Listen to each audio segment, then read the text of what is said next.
All right, so I want to introduce Dr. Pearl McMillan. By the way, guys, I just want you to know it won't be International Women's Conference if I did not bring someone across the water. All right? Yeah. So Dr. Pearl McMillan is the Chief Medical Officer for the Ministry of Health and Wellness from the Bahamas. All right? Right. The entire Bahamas. In this role, she serves as the Chief Technical Officer, responsibilities for oversight and leadership for health of the country, and advisor to the Minister of Health and all medical and public health matters. The Chief Medical Officer is responsible leading the implementation of public health policies and supervising technical teams. At this time, guys, I would really like for you to give a round of applause to Dr. Pearl McMillan.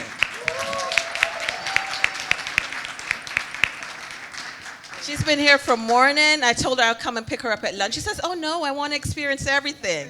So she's been sitting here watching everyone. Do you want to speak from here? Or? Yeah, I think I'll use this mic. Can I rest this one here? Oh, you need to push it back. Push it. Yeah. I didn't get to print it. So, good afternoon, everyone. Good afternoon. No. Good afternoon, women, and I see a few gents. Good afternoon. So, as Dr. Neva would have suggested, I hail from the Bahamas, and I'm proud to be a Bahamian, and I am even more ecstatic to have been a part of today's events. I'm still in the box. What, the box breathing? Yeah, I think I have learned so much sitting here today. This was for me, okay? I was invited to speak, yes, and I must say, I'm not a magnet for public speaking. When I got the invite, I kind of opened the email, closed the email, and that might have been the end. I read it, and I was like, oh boy, I don't know about this. And good thing it was copied to my secretary. She was happy to march into my office with the invite, because she knows me. She knows me. And she said, this would be a great experience. And I'm thinking, I do believe it will. I said, go ahead and let them know I will be there. And here I am today. And I have a prepared text, right? And a lot of what I am about to say to you has been said today. And that kind of validates for me that we as women, we on the same page. Just being in this room with you guys today and hearing all of this has elevated my spirit, and it has given me just what I need to keep moving on. So I will share with you what I prepared. Like I say, it's a lot of what has been said, but I hope you get a couple more snippets, a little more tips, and we leave out of here today ready to do what we need to do. So, it is both a privilege and a profound responsibility to stand before you today to speak to one of the most fundamental pursuits of human existence, happiness and health. And I'm looking at it through the lens of a woman's life. Ours is a journey marked with resilience, transformation, and the unrelenting pursuit of well-being in a world that often fails to fully recognize our challenges and our conquests. Agreed? Okay. And as I just said to you, I think I already gave you that little piece. I really had to consider this public event because it's just not who I am. But I am overjoyed to have said yes, and this is a phenomenal event. And as I look across this room, and as I listened today, there were many stories. Every one of us has a story. The young, the not so young, we all have a story. And it's stories of women who have overcome internal and external struggles and developed buoyancy and endurance. And we are all here today in the insistent quest for something greater. We are looking to each other and within for further understanding and vigor to fuel our journeys as we travel along this thoroughfare called life.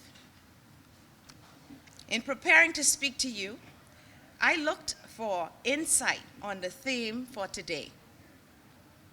While pursuit of happiness implies an active effort to achieve happiness, often focusing on external factors and goals, pursuit of happiness and health suggests a more holistic state of well-being, where happiness is seen as intermingled with health, implying a more balanced approach to achieving a positive life experience. How many of us want a positive life experience? I know I do. I mean, I'm a little ways down the road now, but I still do. Okay? I am convinced that attaining happiness and health is a journey and not just destinations to be enjoyed once we arrive, and that there are guiding principles for the journey and profound lessons to be learned along the way. And I think today I am blessed to have been in this space to hear some of those lessons and to learn some more and to gather some things to carry with me along the way. Today, I intend to share some insights from my journey so far, focused on, 1, navigating challenges through faith, family, and determination. 2, the significance of self-love in achieving happiness and health, and the power of serving others while nurturing yourself. I think we had a little snippet just now, and I was like, wow. But as we begin, let's look at the word pursuit. What does that mean? Pursuit is a word charged with motion, ambition, and determination. It evokes the image of someone or something in a persistent chase. It is also a word that suggests urgency, passion, and often struggle. And at its most literal, pursuit refers to the act of physically chasing something, like a predator stalking its prey, or law enforcement speeding after a fugitive. It carries with it a sense of speed, intensity, and sometimes desperation, as though the pursuer cannot afford to let their target escape. But pursuit is not always about running. It is just as often a quiet, steady march towards something long desired.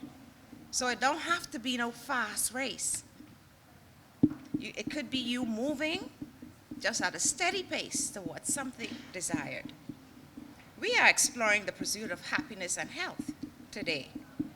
But I am partial to health. I mean, I'm trained, I'm in health. So I will begin in that realm. Let's talk about health. What is health? Health is often defined in narrow terms, merely the absence of disease. But true health is far more complex. It's a tapestry woven from the physical, the mental, and the spiritual. The World Health Organization speaks of health as a state of complete physical, mental, and social well-being, and not merely the absence of disease or infirmity. As women, we know in its most desirous form, health can encompass more than that. It is also about balance, empowerment, and the ability to live life on our own terms. Certainly for me, I like that. Living life on your own terms. We only have one life to live. Physical health, nonetheless, is the foundation that enables us to chase our dreams, and our physical body is our dwelling place, a lifelong home that carries us through every experience, challenge, and joy. Just as, or even more than, we care for the spaces we inhabit, our house, the car, all those things. With devotion, we must nurture our physical bodies. Strength, energy, and resilience come not by chance, but through conscious choices. Nourishing food. You know what? When we're on the go, we're just grabbing something. I know about that. Deliberate movement, getting up and move. Rest, and I always like to talk about preventive care. Let's elaborate on preventive care a bit. This is very important to a woman. And it's important for men too. But as I'm speaking to a women's conference, I think it's so important for us to have age-appropriate health maintenance examinations. What do I mean by that? Don't wait till the car broke down to try go and fix it. Make sure you take it for your oils, your tune-ups, and all those things. Let's treat this body that way as well. So we need to regularly have those things. Become familiar with your risk factors. What are risk factors in your family line, your genetics? What are risk factors just generally as it relates to chronic diseases? Understand those things and begin to address those things. And in collaboration with your healthcare provider, you should have a healthcare provider that you're comfortable with. We call them like a family practice physician, someplace that you go regularly, that you're very comfortable. And they really care for you and your health. So monitor your overall physical health status with their assistance. You need to do these things. We cannot just put it off. You heard the moderator talk about heart attacks in women. It's true. They don't present generally like with men. We need to take care of our bodies. We need it to be upfront in our mind. So, when we honor our bodies, we build a foundation for a fuller, more vibrant life. After all, there is no trade-in option on our bodies. We can only care for it, so it cares for us in return. As I was reminded while preparing by a dear female colleague battling a physical health challenge, it is a travesty that the true value of good health is often unrecognized and unappreciated until it is lost. And let that sink in. And I always say to us women, because as we go through, life, some of the exams we don't really like, right? I know having a PAP and all those things.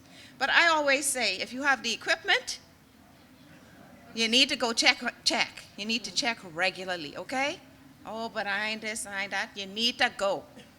You need to know what's going on. This body is what we live in, right? That's physical health. Now, in the quiet depths of mental and spiritual well-being, one finds clarity, strength, and purpose. Mental health shapes our perception, guiding our responses to life's joys and tribulations. It is the foundation upon which our thoughts, emotions, and actions rest. Without its balance, even the brightest moments dim under the weight of turmoil. That means if you ain't got it, if you're mentally off, don't care what's happening, you can't enjoy it. So we have to look out for our mental health. The spirit, intangible yet powerful, breathes meaning into existence. It connects us to something greater than ourselves, be it faith, whichever faith, be it nature or quiet wisdom within.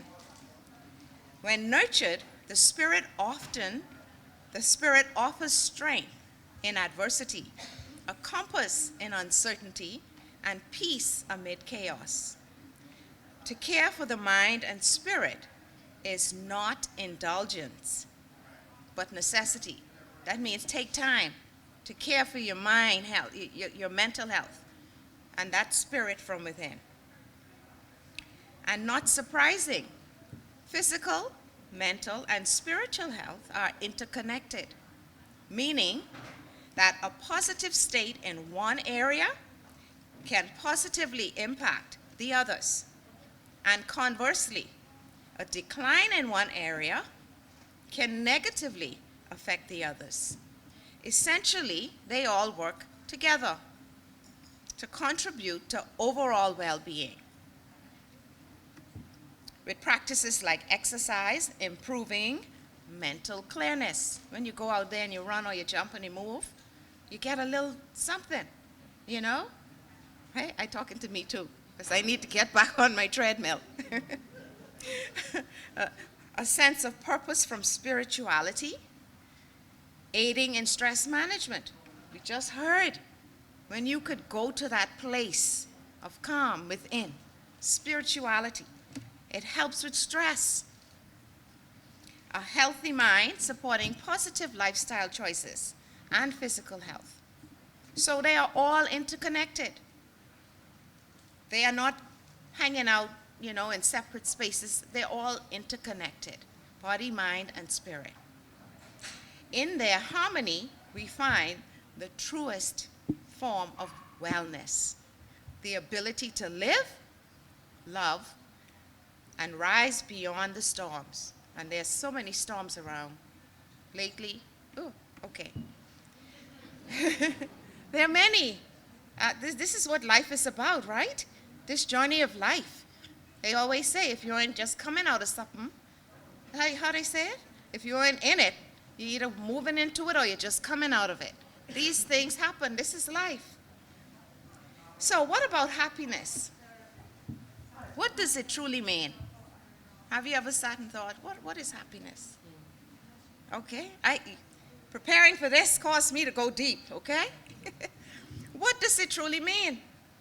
Happiness is a word that carries so much weight, yet remains elusive for many. We are conditioned to believe that happiness is something external, a destination to be reached, a prize to be won. But true happiness is not found in material wealth or accolades. It is cultivated where? Within. It is found in purpose.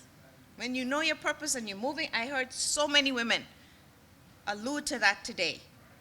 True happiness is found in purpose, in community, and in the freedom to be who we truly are. Happiness can be found in the laughter of sisterhood. We certainly found some of that. We felt some of that today. I did. The laughter of sisterhood. The courage to chase our dreams and the quiet moments of gratitude that remind us how far we've come. It is not a fleeting emotion, but a sense of being, one that we must actively nurture through self-love. Did you hear that earlier? Self-love, flexibility, and a deep connection to our values and passions. I linger on self-love for a moment. I am not talking about egotism, selfishness, or narcissism as the expressions sometimes denote.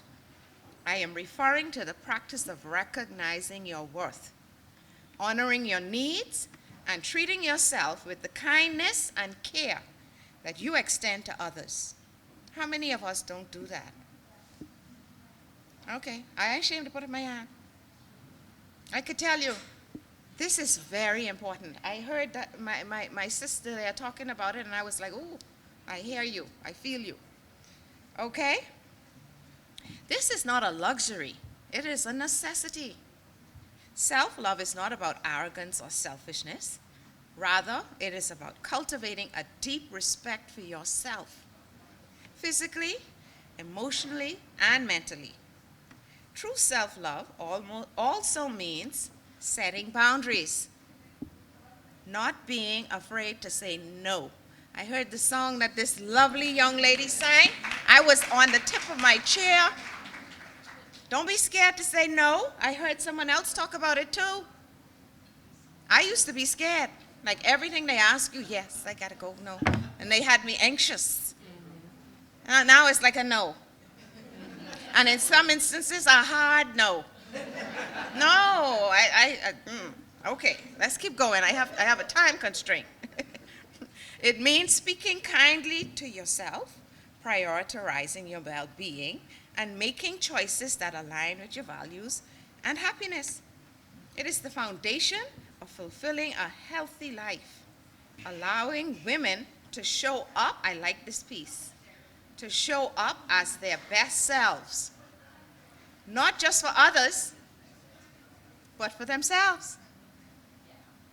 You have to know, it ain't just come. I talking to me, y'all. This is real. For centuries, women's happiness has been defined in relation to others. Mothers, daughters, wives, caregivers. We have been taught that happiness is found in service, in selflessness, in sacrifice. But I challenge you today to reclaim your happiness as your own. Reclaim it as your own. To recognize that enjoyment is not a luxury, but a right. You got to take care of you. And I'm talking to me, okay? Now, when we talk about happiness and health, they do not exist in isolation. They are woven into the intricate tapestry of our lives, shaped by milestones we reach and the obstacles we overcome, and the choices we make. A woman's life unfolds in stages, each distinct yet interconnected, and at every juncture our health, emotional, and social well-being is influenced by many forces: history, culture, policy, and personal agency. Over the life course, our existence reflects a tapestry of change. We enter the world fragile but boundless with possibility. In early childhood, the first threads of our destiny are woven: nutrition and love, forming the fabric of our resilience. A missed meal, or an unkind word, or denied education could fray the edges, altering the pattern of our future. That's how important childhood is. In adolescence, the loom of life moves faster. Self-doubt and societal pressures pull at the strands of our identity. If guided with knowledge and strength, we could weave confidence and purpose into our being. But without support, the fabric could tear, leaving gaps of insecurity and missed potential. Then comes the reproductive years, where choices become knots of consequence. Economic freedom, health care, and self-worth are the golden threads that can strengthen our tapestry. Yet, without them, we risk entanglement in sacrifice, burden, and silence. Each stage is a stitch in time, a moment shaping the masterpiece of our existence. The pattern is never fixed, but the foundation determines whether our life would be a testament of strength or a fragile weave undone by neglect. As we enter midlife and menopause, I heard that a couple times today. Midlife and menopause, changing times. Not an easy time, and certainly I could tell you for me, I was in the midst of COVID as the chief medical officer, dealing with COVID and menopause, all that trouble. No wonder I don't have no hair left. See that picture up there, I had hair. It was rough because there are changes, body changes, mind changes, and had to keep working. Okay, so as we enter midlife and menopause, the colors of our tapestry deepen, interlaced with wisdom and experience. Yet this is the time when the fabric could fray. Health concerns. You start having your health concerns. Reminders of that time is passing, and the weight of responsibilities are pressing on us. If we nurtured ourselves, if we embrace the shifts within our own body and mind, we could knit strength into our story. But neglect, stress, and silence could leave the strands brittle, unraveling dreams we once held close. Then comes older adulthood, where every thread we have stitched, each choice we have made, become the legacy we carry. If we have been given space to thrive, our tapestry is stretched wide, rich in laughter, strength, and connection. If denied care, if left unseen, the edges of our fabric grow tattered, whispers of a life that could have been. Yet, even in these final years, we have power. We have power to pass on wisdom, to nurture love, to ensure that the loom of the next generation is spun stronger. For every woman's tapestry is not just her own. It is a part of a greater weave, binding past, present, and future, in a story of endurance, empowerment, and grace. So, at every stage along that journey, we must always ask ourselves, am I truly happy? Am I authentically happy? Am I truly healthy? And what barriers stand between me and the full realization of my potential? We have to continually question ourselves and then move toward what needs to happen. Now, I see Dr. Neva. Is my time up? I just started. Do I have any grace? A little grace. Okay. Earlier, I suggested I will share a few insights from my journey. Let me do this nutshell. I could do this in a nutshell because this is my journey. Okay? I grew up in a loving, caring environment, but I had a sick mother. And early on, you had to learn how to navigate that. We had to take her to the hospital all the time. There were a lot of things we couldn't do. I had a pretty good childhood. I'm pleased with my childhood. My father was always there for us. I have 2 siblings. But it was also about all the hospital visits and the like, which I am convinced influenced my career path because I was always in hospitals. And I also had a deep grounding in faith. I grew up in a faith-filled family, and I had good family. And the significance of family wasn't lost. To put this in a nutshell,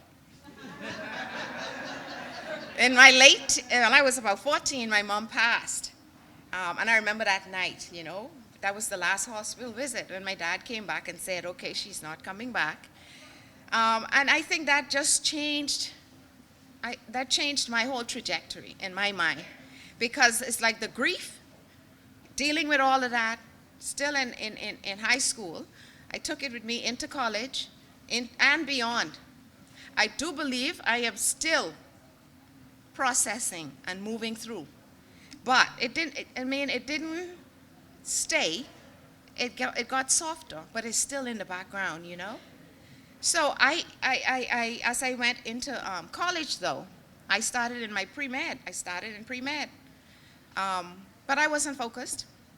I just knew the commitment that was there, that I needed to keep going and finish that race, wasn't there. So I changed my major toward the end. And I finished a year late. And I finished in math and computer science, and then I had to work. So I went back home looking for jobs. I worked in education, then I went in banking, and then finally I went in information systems and accounting in a hospital setting, in the same hospital where we used to take my mom all the time. And at that point, the interest was rekindled in medicine. So I decided I need to go back. I need to go back. I'd worked 7 years by then, so got into medical school, finished that, came back home working in that same hospital, public sector hospital, and I settled in the emergency room for a minute. And in there, I started to see things that made me think, there must be things that we're not doing outside, other things that we need to do, like more prevention, more health protection, understanding the determinants of health. That propelled me to move into health policy and health management. And fast forward about 20 years later now, I've been working in that space. And as the chief medical officer, I have a lot that I do with respect to bringing all of those exposures that I would have had along that journey together to, as best as I can, influence positive health outcomes for the health of my people and my country. So, as I wrap up, I propose a challenge for us women. We cannot just be seekers of happiness and health. We must be architects of a better future. But to be the drivers of the better future, we must understand, engage, and commit to the pursuit of happiness and health. And this requires that we ask the who, what, when, why, how, those questions, and answer them. So who is responsible for our happiness and health? We are. Thank you. We are. Each of us holds the key to our own well-being. I ain't gonna read all. Our health and our happiness are non-negotiable. And as I alluded to before, happiness and health are deeply interconnected. So we have to remember that healthiness works with happiness. Happiness works with healthiness. When should we start prioritizing health and happiness, or happiness and health? The answer is now. I'm happy, you getting it. Where do we cultivate happiness and health? Everywhere. Home, work, everywhere. We have to look for all of our opportunities to cultivate happiness and health. And how do we actively pursue happiness and health? Okay. Nurture meaningful connections. We spoke about that most of the day. Prioritize physical health and well-being. Cultivate mental and emotional wellness. And one thing I must say, because we tend not to do this often, many of us, seek therapy or support when needed. Don't sit in silence and suffer. Engage in lifelong learning and growth. Always find some new skill or something to learn. Contribute and give back. Embrace the life course perspective. That is, The earlier along your life course that you begin these things, the more benefits you reap as you move across this journey called life. And why is this important? Because we deserve it. Because healthier, happy women lead to stronger families, communities, and by extension, the world. When we thrive, societies flourish. By committing to well-being, we not only transform our lives, but we also inspire those around us to do so. And in conclusion, I leave you with this. The pursuit of happiness and health is not a destination, as I said. Starting today, let us commit to small, meaningful changes. Surround ourselves with positivity, advocate for our well-being, and lift up others in the process. Let us also commit to make meaningful changes and optimization of our physical, mental, and spiritual health. Together as empowered women, we can redefine what it means to live fully and vibrantly. And I will not read the rest that I have. What I will do is tell you, thank you so much for your attention, and thank you for sharing today.